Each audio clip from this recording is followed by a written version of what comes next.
Quand on travaillait avec Denis Delage sur Histoire de famille et de réseau, on avait un local à l'université, mais souvent on se réunissait chez Denis autour de la table, de la salle à manger, tout le monde. On avait l'air nous-mêmes d'une grande famille. C'était plutôt rigolo. Euh, donc, à cette époque-là, il nous a apparu qu'il y avait un type de famille plus traditionnel, basé sur la parenté, et, le clan familial, la parenté au sens élargi. Un type plus moderne qui était basé sur des couples. Les gens fréquentaient surtout des amis de couple connus au travail. Ça ne veut pas dire qu'ils ne fréquentaient pas la parenté, mais ça veut dire que l'accent était plutôt sur les couples et la vie de couple.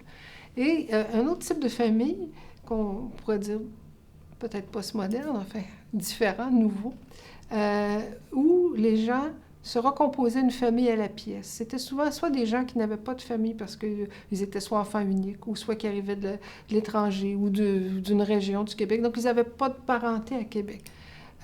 Donc, ils s'en recréaient une avec des amis, avec des voisins, d'autres personnes qui, comme eux ou elles, n'avaient pas trop de famille. Donc, c'est une famille qui se recomposait un petit peu à la carte, par choix, et qui, au bout de la ligne, fonctionnait beaucoup comme la famille traditionnelle. Mais, sauf qu'au lieu d'être un clan donné par la parenté, c'était un clan qu'on se construisait soi-même.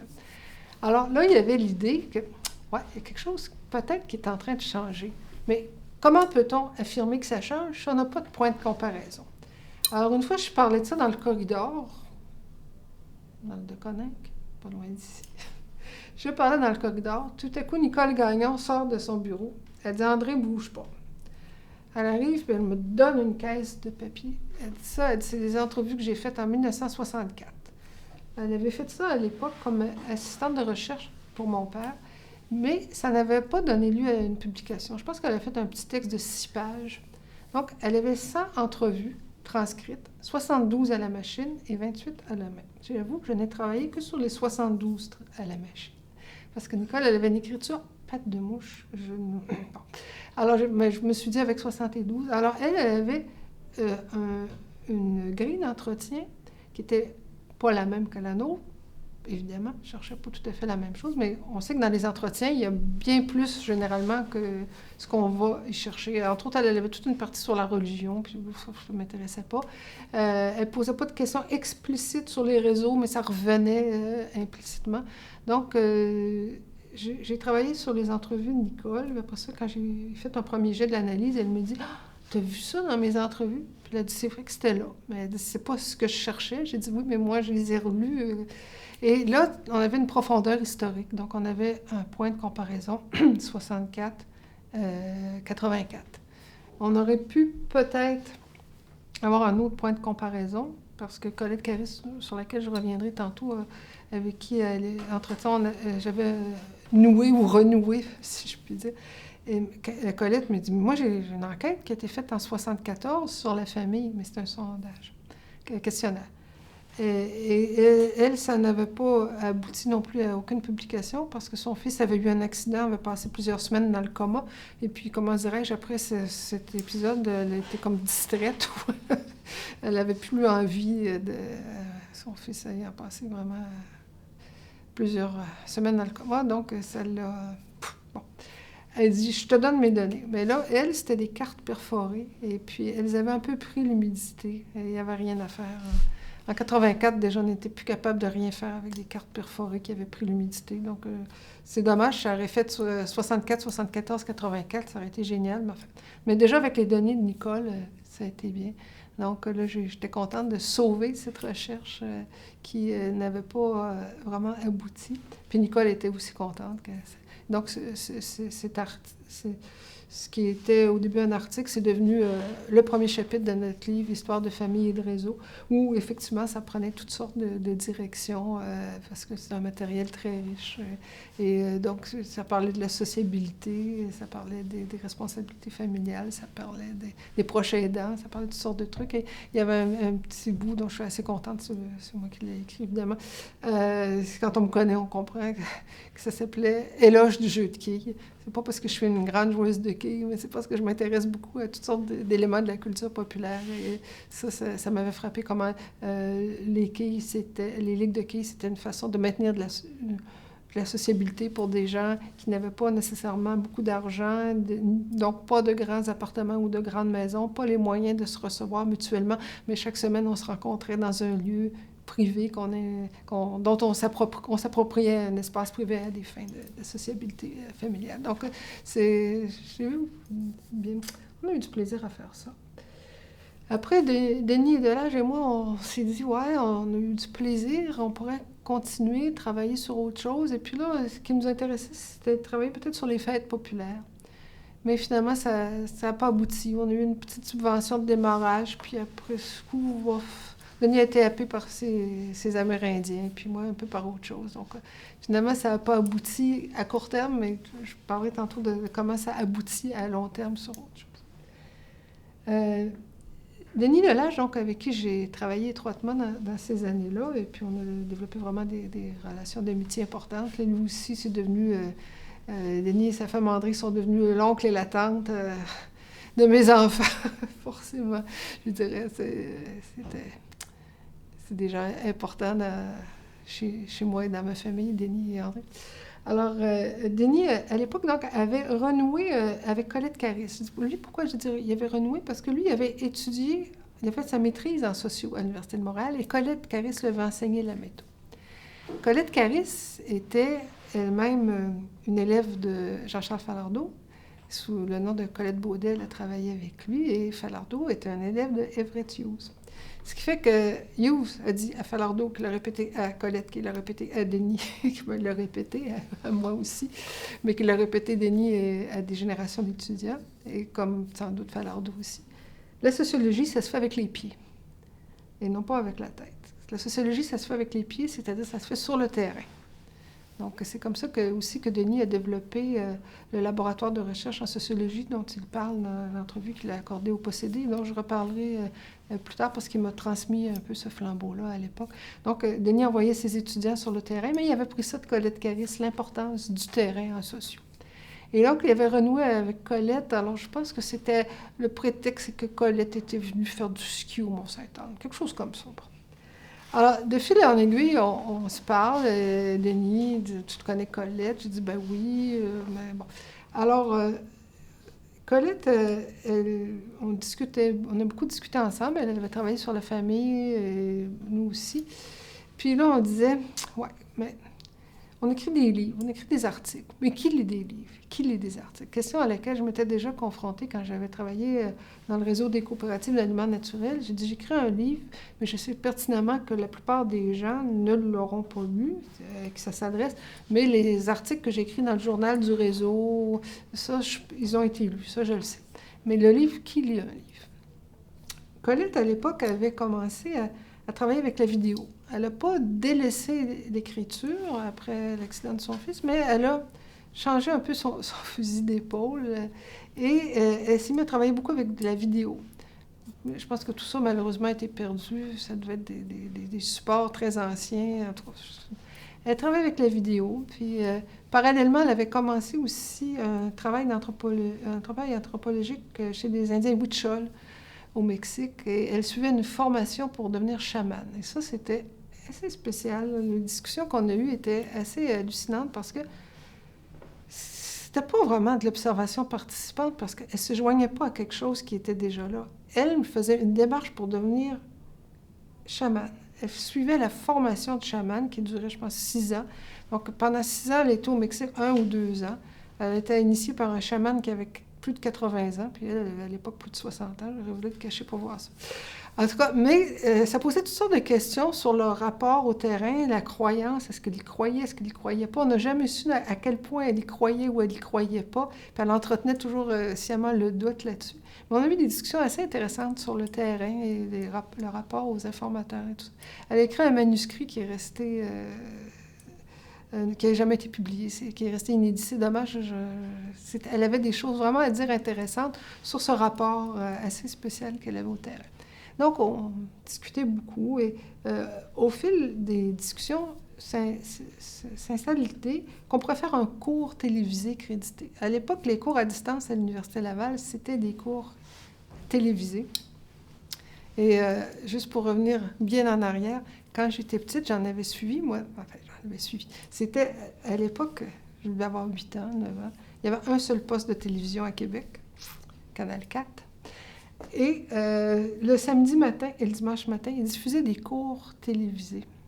Donc, il y avait un professeur, donc j'ai oublié le nom, qui donnait des cours sur la civilisation grecque, qui parlait de la sculpture, de l'architecture grecque, qui parlait de l'iconographie sur les amphores et tout ça.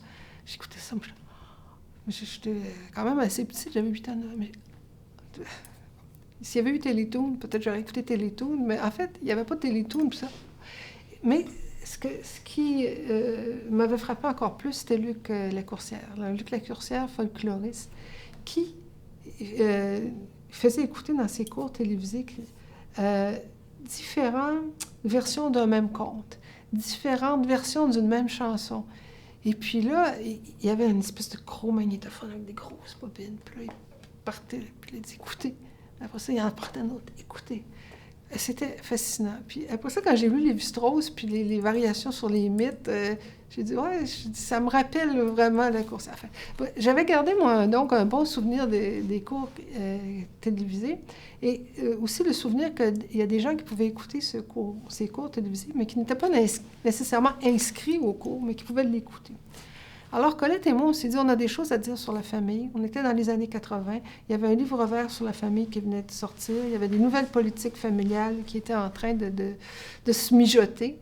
On s'est dit, il faut qu'on intervienne dans ce débat-là comme sociologue. Mais si on écrit des livres ou des articles, est-ce que c'est la meilleure façon? Alors, on s'est dit, on essaye un cours télévisé. Donc, certaines personnes pourront le suivre en s'inscrivant, mais d'autres pourront le suivre comme ça, l'écouter ou attraper au vol en pitonnant, en zappant, je sais pas trop.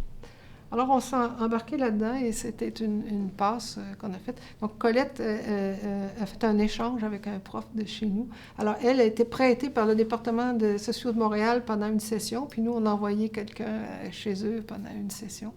Et donc, elle a donné des cours, un cours, puis l'autre partie de sa charge de cours, c'est qu'on a préparé ensemble ce cours crédité. Donc, c'était assez intéressant de travailler comme ça, parce que ça nous obligeait à réfléchir. Moi, en tout cas, ça m'a obligé à réfléchir complètement différemment. Colette est de l'âge de ma mère. Elle est décédée maintenant. Colette était de l'âge de ma mère. Elle était grand-mère. Moi, je n'avais pas encore d'enfant. Donc, c'était vraiment deux femmes de deux générations différentes qui parlaient de la famille. On avait des invités aussi, donc notamment Gérard Bouchard ou d'autres qui sont venus nous parler d'André Roberge, anthropologue, qui était venu parler de différents aspects de la recherche. À un moment donné, on a eu une comédienne, Marie-Jeanne, qui était venue, puis qui avait personnifié j'avais fait une espèce de montage à partir des entrevues qu'on avait faites pour la recherche de l'histoire de famille et de réseau. Donc, elle avait personnifié brièvement trois femmes. En tout cas, ça avait été très intéressant. Et une chose que j'avais beaucoup aimée, c'est que j'avais travaillé pour la première fois avec juste deux femmes. C'est-à-dire, il y avait Colette et il y avait Louise Sasseville, notre réalisatrice. On était 3 femmes. Et là, j'ai dit, mon Dieu, que c'est reposant de travailler juste avec des femmes. Ça ne veut pas dire qu'il n'y a pas de rapport de pouvoir ou qu'il n'y a pas d'égo trip, mais il y a, dans les femmes aussi, on a des rapports de pouvoir et des égo trips. On ne reviendra pas fou, on ne se racontera pas d'histoire. Mais travailler avec juste des femmes, j'ai dit, mon Dieu, que c'est reposant. Parce qu'avec les hommes, j'avais toujours travaillé dans un milieu très masculin, puis il y avait toujours d'autres dimensions qui interféraient. Puis ici, au département de sociaux, à l'époque, quand j'étais engagée, c'était macho. Je ne vous raconterai pas ça, là, parce que vos cheveux vont vous dresser sur la tête, mais c'était très macho. Alors, donc, j'ai trouvé ça bien agréable de travailler avec 2 femmes, et c'était une façon aussi de diffuser nos travaux de recherche autrement. Donc ça, c'était important aussi comme étape de diffusion, mais en même temps, je me suis rendu compte que je n'aimais pas faire de la télévision. Je ne devrais pas dire ça en ce moment. Parce qu'on travaillait dans un studio de télévision, alors il y avait la caméra, il fallait vraiment parler toujours à la caméra. Il fallait se maquiller, se coiffer. Puis, évidemment, il n'y avait pas d'argent, donc on devait nous-mêmes se maquiller, se coiffer. Colette, elle le faisait plus spontanément que moi, qui toujours était assez allergique à la chose. Alors, bon, je suis contente de l'avoir faite, mais... puis ça a été beaucoup diffusé. Ça a été diffusé au moment où des gens pouvaient s'inscrire comme pour des crédits, mais ça a été aussi diffusé à des moments où les gens ne pouvaient pas s'inscrire. Donc, on ne sait pas... c'était comme une bouteille à la mer, mais enfin, on s'est dit c'est une façon de diffuser. Entre-temps, il m'était resté des interrogations sur la famille et justement l'aspect féminin de la famille. J'avais travaillé avec Colette, mais en même temps, j'avais travaillé avec Denis, et puis quand on se retrouvait tous autour de la table chez lui, ça faisait un peu comme une famille. Lui était le papa, moi j'étais la maman, puis les assistants étaient nos enfants. Mais quand les assistants appelaient pour prendre rendez-vous avec des informateurs, alors... Elle disait « Bonjour, mon nom c'est un tel, on fait une recherche de l'Université Laval, on fait une recherche sur la famille. » Alors, souvent, quand c'était un homme qui répondait, il dit « Attendez une minute, je vous passe ma femme. » Et on a eu très peu d'entretiens avec des hommes. Et les hommes qui ont accordé des entretiens, soit ils étaient séparés, soit c'était à un moment où leur femme travaillait. Parce qu'inévitablement, si le rendez-vous était pris avec l'homme et que sa conjointe était présente, inévitablement, la femme finissait par se joindre. Mais ça... Des fois, c'était vraiment cocasse, mais ça arrivait souvent à une question en particulier. Donc, on est dans les années 80.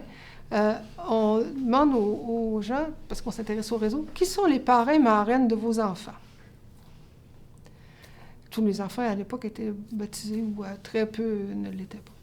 Fait que là, souvent, le gars disait « Hey, chérie, c'est qui dans les parrains et marraines? » Bon, alors, c'était souvent à cette question-là que la femme se joignait. Alors, c'était un peu fou. C'était quand même fort intéressant. Mais là, on dit, oui, mais les hommes, ils doivent bien avoir une sociabilité qui ne passe pas juste par leur femme. Alors, là, je m'étais dit, il faut vraiment essayer de rejoindre des hommes. Donc là, j'ai dit, ça va être une recherche. Là, j'ai engagé un assistant. Pour ça, il était happé par la fonction publique, j'ai engagé un autre. Donc, c'était des garçons qui devaient faire des entrevues avec des hommes sur la sociabilité masculine. Puis là, on s'est dit, par où attraper la sociabilité masculine? On ne dit surtout pas par la famille. Donc, mais on l'a retrouvé, de la famille, évidemment. On est passé par les associations de loisirs. Donc, c'est une recherche qui avait été faite dans un gros projet parrainé par Gérard Bouchard. Donc, c'est pour ça que le livre s'appelle « La sociabilité... la sociabilité urbaine au Saguenay. » Mais c'était la sociabilité masculine urbaine au Saguenay. Donc là, on a vu le rôle des réseaux familiaux aussi, mais là, on recrutait les gens à travers les organismes, donc les organismes de loisirs qui pouvaient être liés à des entreprises, qui pouvaient être des chorales, qui pouvaient être des radios amateurs, qui pouvaient être de la zoothérapie, name it, je sais pas, là, on avait été chercher tout azimut des associations où il y avait des chorales aussi, où il y avait des hommes. Donc, certaines associations étaient uniquement masculines, et d'autres étaient mixtes. Il y avait des lions, des kiwanis, des trucs comme ça. Donc, on avait été vraiment ratissé large. Puis, évidemment, on était retombé sur la famille pour ça, parce qu'évidemment, le recrutement de ces associations passait souvent par des réseaux familiaux, mais regroupait toute la communauté. Ça avait été intéressant et ça m'avait amené à me poser des questions sur une typologie des associations, parce qu'on était parti un peu tout azimut, puis maintenant on s'est dit, mais tout n'est pas pareil dans les associations. Donc, dans les années qui ont suivi, j'avais commencé à esquisser cette réflexion sur les associations sans but lucratif, et puis après ça, je l'ai développé dans d'autres contextes. Donc, encore une fois, sur des différents types d'associations, que pour faire une histoire courte, j'appellerais traditionnelle, moderne et postmoderne. Mais c'est pas ça que je cherchais, mais c'est ça que j'ai trouvé.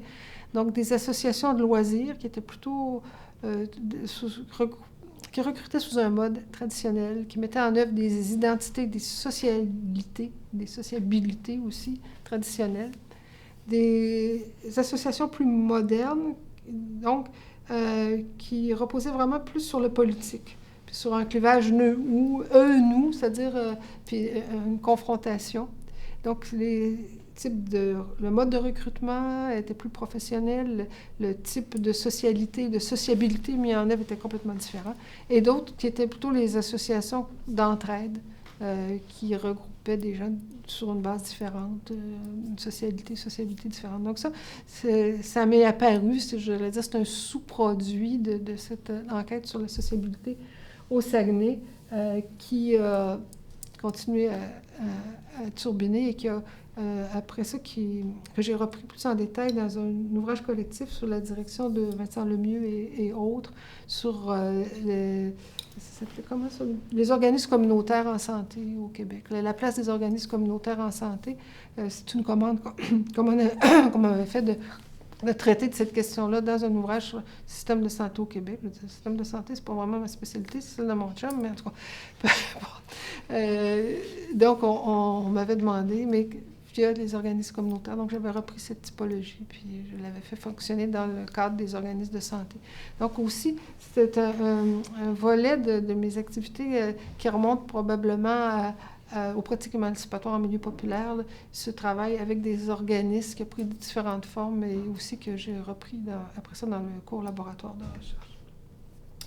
Je vais revenir à ça tantôt. Là, on est rendu 88, 89, la typologie sur les associations, ça mijote, c'est pas encore tout à fait mûr. Mais là, il y a autre chose qui se présente. Alors, avec Éric, mon conjoint, on était dans une librairie de livres usagés. Nous fréquentons beaucoup les librairies de livres usagés, mais les librairies tout court. Bon. Et là, on tombe sur des revues québécoises. Puis là, on se met à discuter sur la place des revues. Et on était à la deuxième moitié des années 80 et on parlait beaucoup à l'époque de silence des intellectuels à la suite du référendum de 1980. Moi, ça me chicotait, cette histoire-là. Silence des intellectuels. J'ai dit, il me semble qu'il n'y a pas tant de silence que ça. Puis là, en parlant des revues, on dit, moi, j'avais le sentiment qu'au contraire, elles se multipliaient. Et on s'est dit, ouais, les revues, il n'y a pas de silence. D'où vient cette impression de silence? S'il y a une impression de silence, c'est qu'on a eu une impression de parole autrefois. Donc, Éric et moi, dans cette librairie, on parle.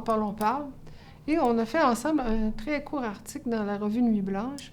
Mais après ça, lui a été happé par autre chose. Et moi, j'ai poursuivi seul, évidemment en discussion avec lui tout le temps, mais j'ai mené cette barque-là finalement toute seule.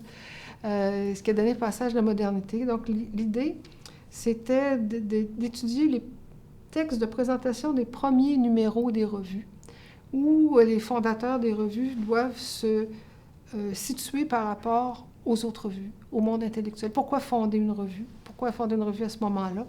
C'est parce qu'on sent un silence ou on a des choses à dire qui ne sont pas dites autrement. Donc, là, il y a le premier éditorial ou le texte fondateur d'une revue, c'est un moment privilégié pour étudier les intellectuels et les intellectuels en acte dans la société. C'est pas le seul lieu pour étudier les intellectuels, mais ça me semblait assez porteur. Et c'est comme ça que en 88, on est parti à Paris, Éric et moi, on avait manigancé que mon année sabbatique coïncide avec, pour lui, un retour aux études. Donc, il a fait cette année-là sa scolarité de doctorat à l'École des hautes études. Alors, c'était une année très studieuse, parce que lui planchait comme un fou sur sa scolarité de doctorat. Puis moi, j'étais partie avec mon corpus à Paris. Et évidemment, un corpus de textes de présentation, c'est pas très volumineux parce que des fois, ça tient sur une page ou deux. Dans les cas rares, ça peut aller jusqu'à 10 pages, mais c'est rare que ça soit si long. Généralement, c'est des textes assez brefs. Donc, je suis revenue de Paris avec un premier jet de ce qui allait devenir Passage de la modernité. Puis là, je l'ai fait lire à M. Dumont, à Nicole Gagnon, et entre autres. Et qui m'ont fait des commentaires, et là, je l'ai retravaillé. Et c'est paru finalement en 93. Donc, d'où venait cette impression de silence après 80? C'est qu'il fallait remonter dans le temps. D'où venait l'impression de parole? Et je suis remontée dans mon corpus jusqu'au début de la presse au Québec. La presse au Québec est arrivée avec la conquête. Hein? Il n'y avait aucune presse à imprimer au Canada français, au Canada en tout cas, avant la conquête britannique. Donc, c'était une forme de censure des Français. Donc, la conquête aurait eu au moins ça de bon qu'elle aurait amené la presse au Québec. Et donc, je suis remontée jusque donc, au début de la presse pour arriver encore une fois, c'est pas parce que je le cherchais, mais 3 périodes. Donc, une période que j'ai appelée celle de la pré-modernité, donc qui va du début de la presse jusqu'en 1916-1917, où les gens combattent pour la liberté d'expression. Et quand je dis qu'ils combattent pour la liberté d'expression, c'est qu'au début, ils sont menacés carrément d'emprisonnement. On sait que, par exemple, Étienne Parent, mais Pierre Bédard aussi, se sont fait emprisonner pour avoir tenu des propos qui déplaisaient au gouverneur. Après ça, ils sont menacés d'excommunication. Enfin, c'est quand même un peu mieux, mais peut-être pas.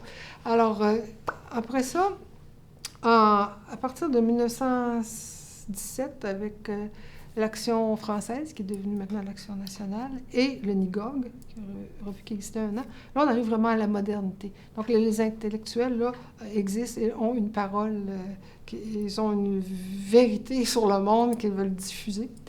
Et après ça, dans mon corpus, ce qui se passe, ça ne se passe pas après le référendum, mais avant. Et c'est manifeste qu'en 78, avec le temps fou, il y a quelque chose qui se passe. Et pour reprendre une image que j'ai souvent utilisée, c'est que dans la première période de la prémodernité, les intellectuels sont comme des porteurs de flambeaux dans une mêlée, mais dont ils sont partie prenante. La mêlée est une mêlée politique, c'est la politique. Après ça, ils sont, à partir de 1917-18, des phares. Là, ils diffusent leur lumière sur le monde, ils sont au-dessus de la mêlée. Voici la vérité. Nous, on va vous expliquer avec la science. Donc, c'est la posture d'expert, mais aussi, en différentes formes. Mais en 78, là, la lumière ne vient plus des intellectuels. Ils ne sont que des miroirs qui reflètent une lumière qui vient d'ailleurs. Les intellectuels se font les porte-paroles ou les porte... ils ouvrent des espaces de parole pour que la parole d'autres se diffuse. Et souvent, les revues n'ont pas de projet en tant que tel, autre que celui de créer un espace de parole dont pourront s'emparer différentes personnes. Donc, l'idée de silence des intellectuels, en fait, c'était comme une illusion d'optique, mais parce qu'il n'y avait jamais eu tant de revues, qui s'en est jamais fondé autant que dans les années 70, 80, 90. Mais la coupure passe vraiment en 78, et avec le temps fou, ça apparaît. Encore une fois, c'est pas ce que je cherchais, c'est ce que j'ai trouvé. Et là, ce qui était amusant, c'est que mon titre de travail, tout le temps, c'était « Passage de la modernité » avec un S, parce que je me disais, s'il y a des revues, c'est qu'on est dans la modernité. Donc, c'est pour ça que les premières, je les ai appelées « pré-modernité », mais pas... On n'était plus dans la tradition, s'il y a des revues. Mais j'avais l'impression que j'étudiais des passages au pluriel de la modernité. Mais juste avant que le livre sorte, je disais, on enlève le S sur la couverture, parce que la modernité passe, et on n'est plus dedans. Voilà.